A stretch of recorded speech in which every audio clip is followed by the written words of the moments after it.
Hey guys, आज मैं चंद्रवल्ली गुफाओं के ठीक बाहर की खोज करने जा रहा हूँ और यहाँ कई अस्पष्टीकृत संरचनाएं हैं।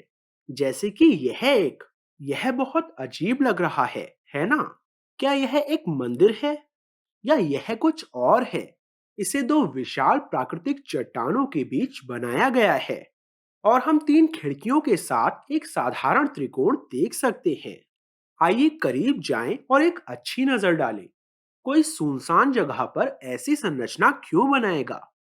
यह जमीन से लगभग 20 फीट ऊंचे एक चट्टान के ऊपर स्थापित किया गया है और इस क्षेत्र को देखिए। यह लगभग एक अच्छी तरह से बनाई गई छत की तरह दिखता है। इस संरचना के अंदर क्या है? मुझे देखने दीजिए कि क्या मैं वहां ऊपर जा सकता हूं।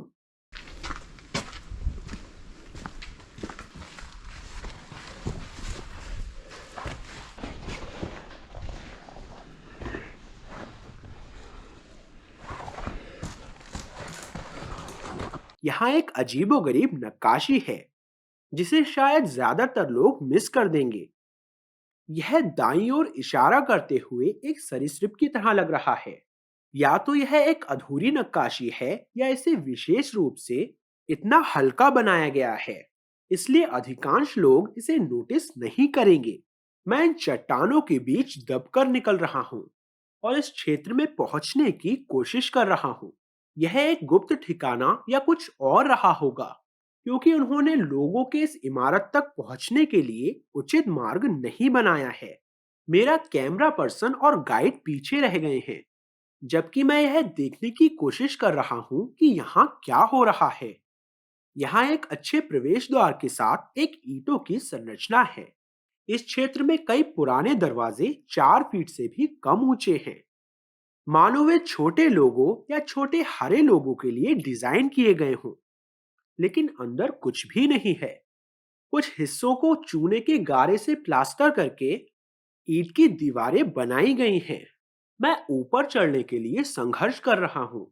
मुझे लगता है कि दाईं तरफ से एक और रास्ता है, लेकिन अंदर कुछ भी नहीं है। लेकिन नहीं, मुझे ऐसा नहीं लगता। आपको अपने हाथों का उपयोग करके मैनुअल रूप से चट्टानों पर चढ़ना होगा। यह बहुत मुश्किल है।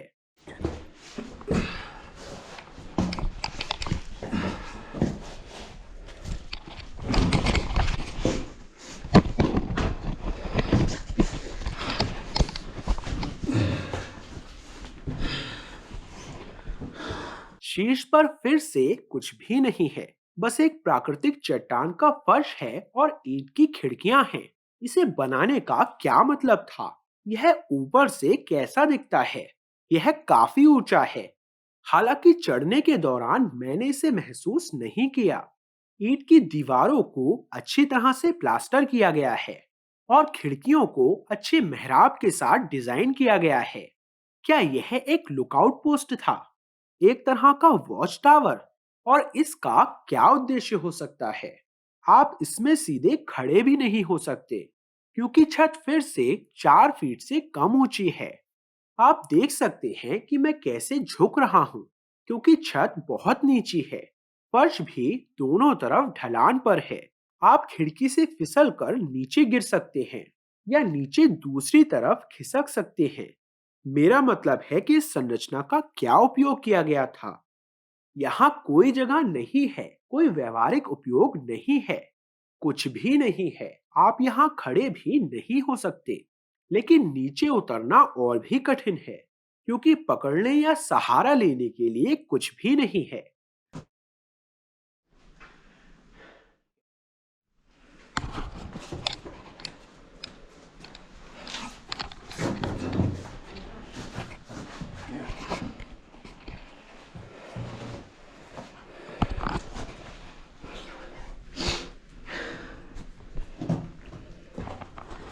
As you can see.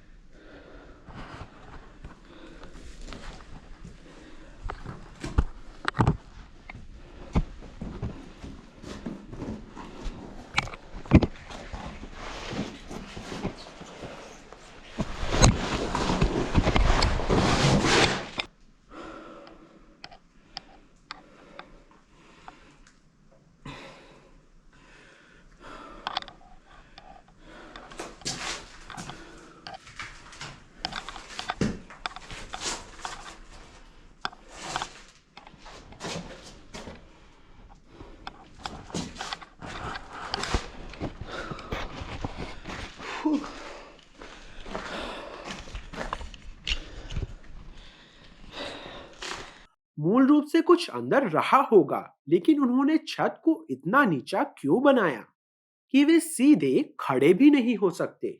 मुझे लगता है कि यह एक प्राकृतिक रुकावट रही होगी, क्योंकि उनकी केवल दो प्राकृतिक चट्टानों के बीच इतनी ही ऊंचाई थी। लोगों का कहना है कि यह संरचना किसी न किसी तरह इस विशालकाय चट्टान से जुड़ी हुई है। इसे स्थानीय लोग गरुड़ नागलिंगा कहते हैं। बहुत अजीब लग रहा है ना? गरुड़ शब्द का अर्थ है एक विशाल चील। आप स्पष्ट रूप से समझ सकते हैं कि इसका नाम इस तरह क्यों रखा गया है, क्योंकि चट्टान एक चील जैसी दिखती है। लेकिन इसे गरुड़ नागलिंगा क्यों कहा जाता है? नागा शब्द का अर्थ है सांप और लिंग का अर्थ है एक दिव्य सिलेंडर। जब मैं इसके करीब जाता हूं तो मुझे एक आश्चर्यजनक मोड़ दिखाई देता है। चट्टान दो भागों में विभाजित हो गई है और आप बाईं ओर निश्चित रूप से एक सांप, एक नाग देख सकते हैं और दाईं ओर आप एक सिलेंडर, एक लिंगम देख सकते हैं। यदि आप अधिकांश शिव मंदिरों को देखें तो आप एक लिंगम की रक्षा करने वाले एक नाग को देख सकते हैं। यह एक अनूठी संरचना है और शायद यह पेरिडोलिया के मामले के साथ संयुक्त एक प्राकृतिक संरचना है। अब पेरिडोलिया क्या है? मनुष्य में हर चीज में चेहरे और जानवर का आकार खोजने की प्रवृत्ति होती है। इसलिए ईसाई यीशु को आलू के चिप्स में देख सकते हैं या हिंदू पेड़ की शाखा में नाग को देख सकते हैं, क्योंकि यह एक सुरक्षा तंत्र है। जब आप वास्तव में एक पेड़ की शाखा की तरह दिखने वाले सांप से मिलते हैं तो पेरिडोलिया आपकी जान बचा लेगा, है ना? तो शायद यहाँ भी यही मामला है। लेकिन कुछ लोग दावा करते हैं कि यह मानव निर्मित था, विशेष रूप से गरुड़, नाग और लिंगम की तरह दिखने के लिए। और आप देख सकते हैं कि उन्होंने बीच में छोटी चट्टानें रखी हैं। इसलिए ऐसा नहीं हो सकता कि बड़ी चट्टानें धीरे धीरे आकार बदलकर आपस में जुड़ जाएं। अब मैं इन प्राकृतिक गलियारों से गुजर रहा हूँ और अंत में मैं इस अजीब संरचना को देख सकता हूँ। यह एक बहुत ही अजीब आकार में कटी हुई चट्टान है। यह द्वार नहीं हो सकता। यह एक छोटा सा उद्घाटन है। आइए अंदर एक अच्छी नजर डालें। फिर से हम एक और कमरा देख सकते हैं जिसकी छत बहुत नीची है, शायद सिर्फ 2 या 3 फीट ऊंची। दूसरी ओर हम एक द्वार देख सकते हैं। यह शायद एक और गुप्त द्वार है जो आपको चंद्रवल्ली गुफाओं के भूमिगत क्षेत्र में ले जा सकता है। मुझे यकीन है कि द्वार बंद है। पूरे क्षेत्र में ऐसे कई गुप्त कक्ष हैं और उनमें से अधिकांश को मंदिर या अन्न भंडार या शयन कक्ष जैसे सरल स्पष्टीकरण दिए गए हैं। इसके ठीक बगल में एक और द्वार है। आइए अंदर जाएं और देखें कि वहां क्या है। ऊपर सीढ़ियां जा रही हैं और सीढ़ियां चढ़ते ही एक अजीब नजारा देखने को मिलता है। यह हर तरफ विशाल प्राकृतिक चट्टानों का एक गुच्छा जैसा दिखता है। लेकिन ऊपर से देखें, किसी ने शीर्ष पर एक अजीब एल आकार का निर्माण किया है। ये शायद 20 फीट ऊंचा है। इतनी ऊंचाई में ऐसी संरचना के निर्माण का संभवतः क्या कारण हो सकता है? इस एल कोर संरचना के ठीक बगल में आप एक छेद देख सकते हैं। मेरे सिर के ठीक ऊपर एक बड़े करीने से कटा हुआ सही गोलाकार छेद। लेकिन अगर आप ध्यान से देखें तो प्राचीन बिल्डरों ने छेद के चारों ओर एक बड़ा घेरा बनाया है। आइए चमक बढ़ाएं और देखें कि यह कैसा दिखता है।